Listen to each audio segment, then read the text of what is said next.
try to get better in every phase, and there's really no magic answers, and see what we can do to just improve in each and every phase. When you evaluate the offense, what's kind of been what are the areas that you're looking at specifically in the passing game that is just not measuring up to what you want or what players want either? I would still attribute part of that an obvious answer, and I've said this for a while. Our starting quarterback got injured about 5-6 weeks ago. So for him to work back, he's missed a lot of time. He missed a lot of time last year.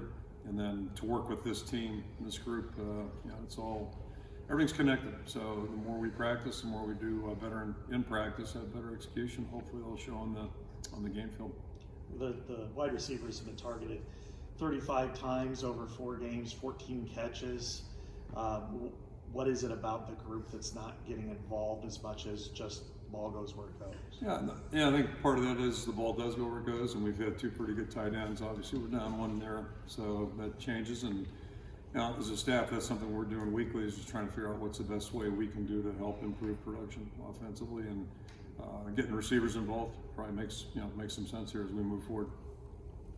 Can you do that conscientious? I mean, like, do you go into a game saying, "Hey, we got to get our receivers more involved"? It's more dictated personnel group. Who you have available. We were probably a little bit more 3 wide last week than prior.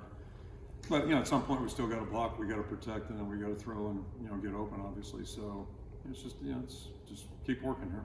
Kirk, there were times. There were times you had a transfer quarterback, a transfer tight end, 2 transfer wide receivers out there in the field. Does that make it more challenging, maybe with communication and knowing that everybody's where they need to be? Yeah, yes and no. I don't know necessarily in general terms, not necessarily, but I think if you look back again, Cade's work was limited. Obviously been limited the last 5-6 weeks here. It was limited in the spring, and then Seth didn't work at all in the spring. So we've had a lot of moving parts. Eric is very limited in the spring as well. So in a perfect world, we would have had, whatever it's been now, 8-9 weeks here of cohesive work every day out there in the field. Just haven't had that. Keep working, but that it's not the only area we got to get better at. We got to get better at everything we're doing. Regarding the offensive line, Coach Barnett has been around for 3 years now. Talked to Logan and Nick about him a little bit. They continue to add votes of confidence for him, and you did that in the preseason. What does he do well, and where does that confidence come from for Coach Barnett?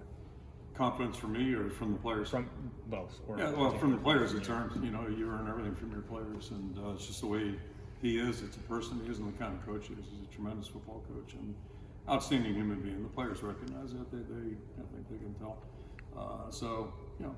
It's been a tough task. We've had our challenges up front. That's he walked into a very challenging situation. He's done a great job pushing it forward, and we'll just keep working. What were your impressions on the O-line from watching the film on Saturday? There wasn't a lot that looked good Saturday, quite frankly. Any area, maybe outside of Torrey's punting. If you had to find a highlight, that's probably it. And that's it's an important part about winning. But if that's all you got, then that's not going to be good enough. So there really wasn't.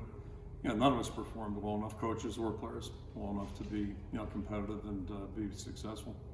How do you help your wide receivers become confident in the game plan if they're not really a part of it or they're not controlling It's not that they're not part of it. The ball hasn't gone there for whatever reasons, but they're certainly critical. Just everybody is. All 11 people are critical out there. So we'll have to find a better way maybe to spread the ball a little bit. And again, Luke being out, and he's going to be out, so that's part of the deal. Just keep working and keep chipping away at it.